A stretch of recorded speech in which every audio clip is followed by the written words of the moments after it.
Handa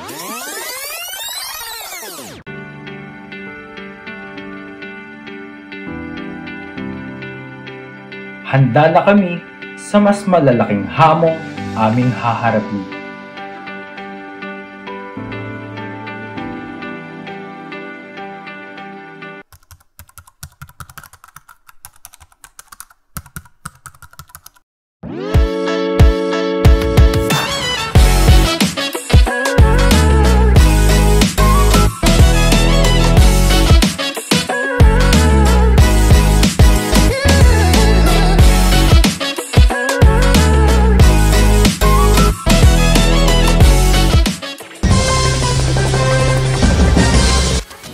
Handa na rin ang mga tourist destinations na karaniwang puntahan ng mga bakasyonista gaya ng Boracay at Cebu. Sa ilalim ng DepEd Order No. 34 Series of 2022, itinakda ang pagbubukas ng klase. Kaugnay nito, pinayagan ng IATF ang full 100% capacity. Effective immediately o epektibo na simula ngayong araw ang executive order para gawing voluntaryo na lang ang pagsusot ng face mask sa mga outdoor area. Ating nasulyapan ang pag-asa sa gitna ng pandemya na dulot ng COVID-19.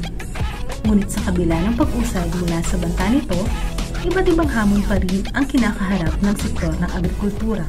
Idineklara ng Department of Agriculture ang bird flu outbreak sa bansa. Halos 200 baboy ang kinatay sa Surala, South Cotabato dahil sa African swine fever. Sugar prices have doubled in the past few months, pushing food prices up and business profits down.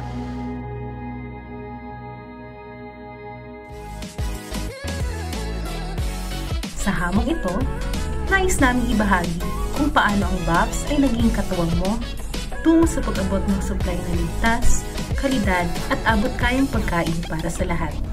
Sa bagong normal, nagkaroon muli ng pagkakataon ng BOPS na magsagawa ng iba't ibang aktibidad.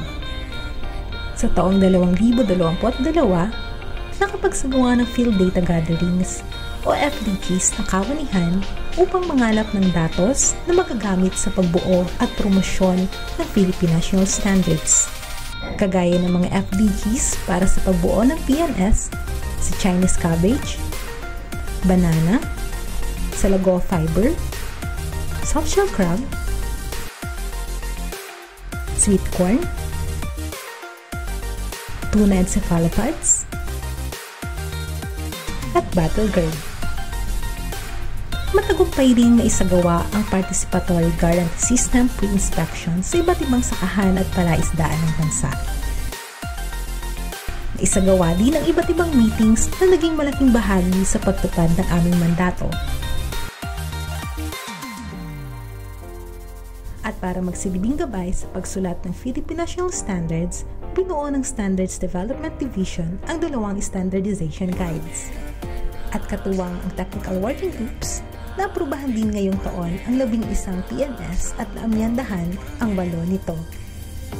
Upang patuloy na may palaganap ang kahalagahan at gamit ng mga aprobadong pamantayan, ang BOPS ay nagsagawa din ng 13 webinars at bumuo ng knowledge products kagaya ng explanatory manuals, illustrative guides, comics at posters.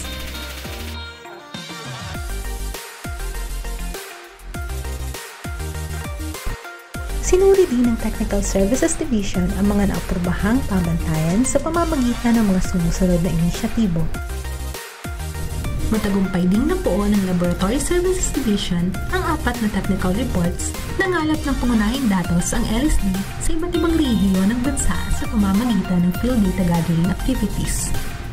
Malugod din namin binabalita sa inyo na ang Tublay Organic Farming Practitioners Agriculture Cooperative ay siyang kauna-unahang hinirang na accredited organic certifying body ng bansa na siyang tutulong na masigurado na isang sakahan at palaisdaan ay may organikong pamamaraan.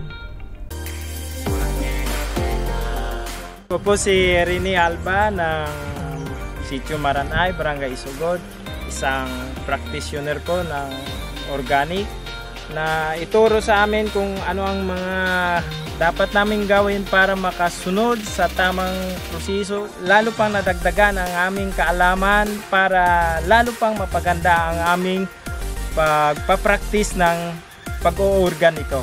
Marami kaming natutunan ng mga legalities. Napakaganda po ng tulong sa amin ng PNS standard sa pag-oorganiko. Marami pong salamat. Ako pala si Binjan Maestrado, the owner of Alomas Place and Nature Farm. Sunod kami sa PNS, Philippine National Standard, sa pagtanim hanggang sa pag-harvest. Yung mga buyer namin, marami talagang tumatangkilik kasi alam nila na safe yung kinakain nila. Kami sa RDFD, Livestock and Foods Incorporated, katuwang ang pangangasiwa ng mga eksperto at pagsunod sa PNS ay nakatulong na mapanatiling nasa tama at maayos na proseso ang aming mga swine farms. Mula sa pagpapanatili ng mahigpit na biosecurity hanggang sa magandang pamamalakad sa loob ng farm. Ang Animal Products Development Center ng Bureau of Animal Industry at ang Bureau of Agriculture and Fisheries Standards ay magkatuwang po sa pagbuo ng iba't ibang mga standards aimed to guide our partners in the slaughter and meat processing industry. Ang mga PNS ng BAPS ay naging gabay natin para makagawa natin ang daily safety regulations. The Sugar Regulatory Administration, we would like to express our appreciation to BAPS for its unfailing support in our work on standards, all through several revisions and updating. Dahil sa mga pagsunod natin sa PNS or standards, nakakatulong ito sa pagbababa at pagkakaroon ng post-harvest losses at napapanatili ang mataas na quality and value ng ating mga fish and fishery products. Ang mga activities na to, testing and training conducted with the use of PNS promotes the safeguarding of the Filipino farmers and fisher folks by ensuring the quality of agriculture and fishery machines. Yung mga farmers and fisher folks natin are the primary producers of food. Kaya kapag binigyan sila ng machineries na of good quality, production of food becomes more efficient, safety of crops and foods produced are ensured, and all of these have positive effect on the prices of food. Kasama ang aming ahensya. Kasama ang aming ahensya. Kasama ang aming ahensya. Ay katuwang ninyo sa adikain na magkaroon ng ligtas, kalidad, at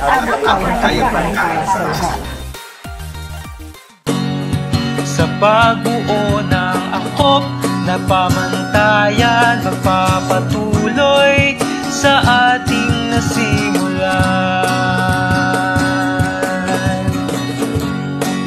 Sa paglalakbay kayo'y aming kasama, kasabay sa pagharap sa bawat umaga. 2 dekada sa ating nang lumipas, pagtanggap sa hamon ating ipinamalas.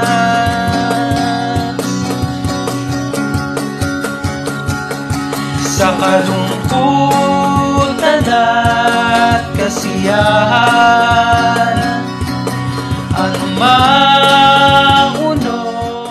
Ngayon, at sa mga susunod pang taon, kami, kasama ang ibang ahensya, ay mananatili yung katuwang sa pagpapalaganap ng supply na ligtas, kalidad at abot kayang pagkain para sa lahat. Walang iwanan.